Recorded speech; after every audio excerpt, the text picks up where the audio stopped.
নবম শ্রেণীর শিক্ষার্থীবৃন্দ, বেঙ্গলি মাস্টার্স চ্যানেলে তোমাদের স্বাগত। নবম শ্রেণীর বার্ষিক ইতিহাস পরীক্ষায় সিংহভাগ স্কুলে ম্যাপ পয়েন্টিং থেকে 4টি প্রশ্ন এসে থাকে।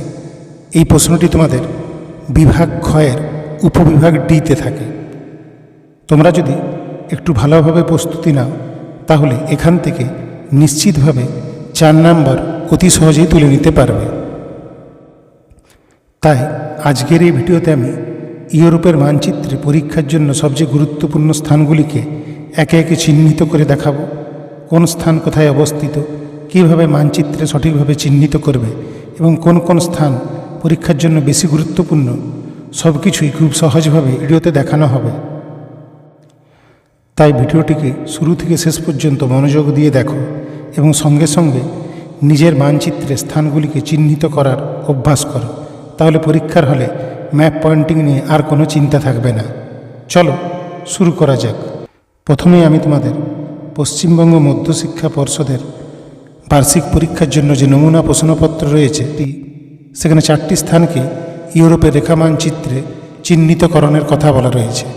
সেগুলি হলো বার্লিন, পোল্যান্ড, মাদ্রিদ যা স্পেনের রাজধানী এবং তুরস্ক। চলো এবার আমরা ইউরোপের রেখা মানচিত্রে এই স্থানগুলির অবস্থান একবার খুব ভালোভাবে দেখে নিই। সবার প্রথমে বার্লিনের অবস্থানটি ভালোভাবে দেখে নাও। বার্লিন ইউরোপ মানচিত্রে ঠিক মাঝ বরাবর জায়গায় অবস্থিত, যাকে লাল বিন্দু দিয়ে দেখানো হয়েছে। এরপর বাঁ পাশে রয়েছে মাদ্রিদ, একেও লাল বিন্দু দিয়ে দেখানো হয়েছে। এরপর মানচিত্রের মাঝ বরাবর জায়গায় রয়েছে পোল্যান্ড, যাকে হালকা সবুজ রং দিয়ে চিহ্নিতকরণ করা হয়েছে।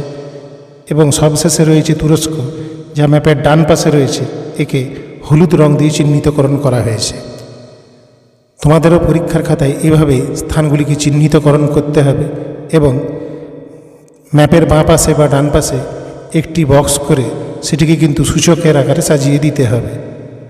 মধ্যশিক্ষা পর্ষদের নমুনা প্রশ্নপত্রে দেওয়া স্থানগুলি ছাড়াও তোমাদেরকে যে সমস্ত প্রশ্নগুলিকে বাড়িতে খুব ভালোভাবে অভ্যাস করতে হবে সেগুলির মধ্যে প্রথম হলো ভার্সাই, দ্বিতীয় হলো ওয়াটারলু যুদ্ধক্ষেত্র, তৃতীয় হলো কর্সিকা, চতুর্থ হলো প্যারিস এবং পঞ্চম হলো দ্বিতীয় বিশ্বযুদ্ধকালে নিরপেক্ষ একটি দেশ। চলো এই 5টি স্থানকে আমরা ইউরোপের মানচিত্রে কোথায় এদের অবস্থান তা ভালোভাবে বুঝে নিই।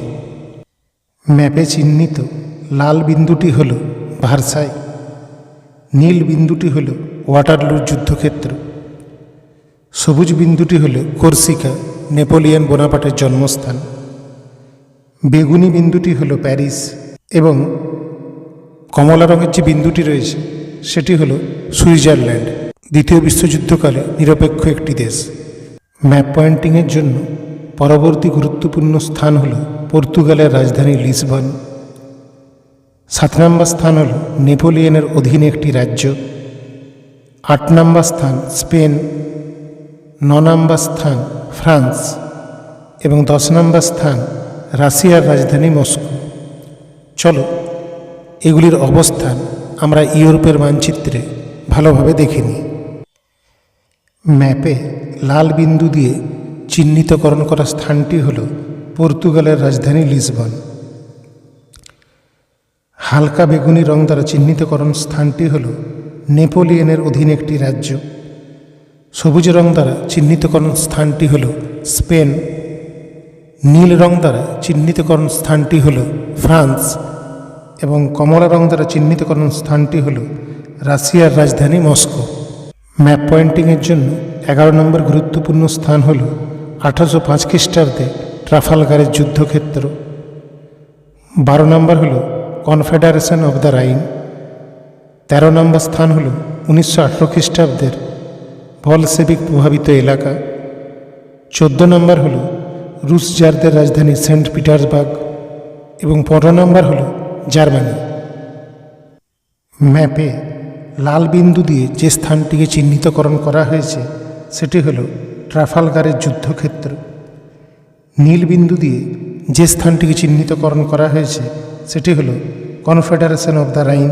সবুজ রং দ্বারা যে স্থানটিকে চিহ্নিতকরণ করা হয়েছে তা হল 1918 খ্রিস্টাব্দে বলশেভিক প্রভাবিত এলাকা বেগুনি বিন্দু দ্বারা যে স্থানটিকে চিহ্নিতকরণ করা হয়েছে সেটি হলো সেন্ট পিটার্সবার্গ, রুশ জারদের রাজধানী। এবং কমলা রং দ্বারা যে স্থানটিকে ঘেরা রয়েছে সেটি হলো জার্মানি। ম্যাপ পয়েন্টিংয়ের জন্য 16 নম্বর গুরুত্বপূর্ণ স্থান হল ইংল্যান্ডের একটি শিল্প শহর লিভারপুল। 17 নম্বর গুরুত্বপূর্ণ স্থান হল দ্বিতীয় বিশ্বযুদ্ধকালে মিত্রপক্ষভুক্ত একটি দেশ। 18 নম্বর স্থান হল ইতালি। 19 নম্বর স্থান ইউরোপে অটোমান সাম্রাজ্য এবং 20 নম্বর স্থান ইংল্যান্ডের ম্যানচেস্টার। চলো ইউরোপের মানচিত্রে এই 5টি স্থানের সঠিক অবস্থান কোথায় তা আমরা ভালোভাবে দেখে নিই। ম্যাপের একবারে বাম পাশে নীল বিন্দু দিয়ে যে স্থানটিকে চিহ্নিতকরণ করা হয়েছে সেটি হল লিভারপুল, ইংল্যান্ডের একটি শিল্প শহর। সবুজ বিন্দু দিয়ে যে স্থানটিকে চিহ্নিতকরণ করা হয়েছে সেটি হল দ্বিতীয় বিশ্বযুদ্ধকালে মিত্রপক্ষভুক্ত একটি দেশ। গোলাপি রং ও বিন্দু দ্বারা যে স্থানটিকে চিহ্নিতকরণ করা হয়েছে সেটি হলো ইতালি। বেগুনি রং দ্বারা যে স্থানটিকে চিহ্নিতকরণ করা হয়েছে তা হলো ইউরোপের অটোমান সাম্রাজ্য। ম্যাপের বাঁ পাশে দ্বিতীয় নীল বিন্দু দিয়ে যে স্থানটিকে চিহ্নিতকরণ করা হয়েছে তা হলো ম্যানচেস্টার। শিক্ষার্থীবৃন্দু, তোমরা যদি আমার ভিডিওটির দ্বারা উপকৃত হয়ে থাকো তাহলে অতি অবশ্যই ভিডিওটিকে লাইক করো এবং বন্ধুদের সাথে শেয়ার করে নাও যাতে তারাও তোমার মতো সমানভাবে উপকৃত হয়। ভালো থেকো এবং মন দিয়ে বার্ষিক পরীক্ষার জন্য প্রস্তুতি চালিয়ে যাও।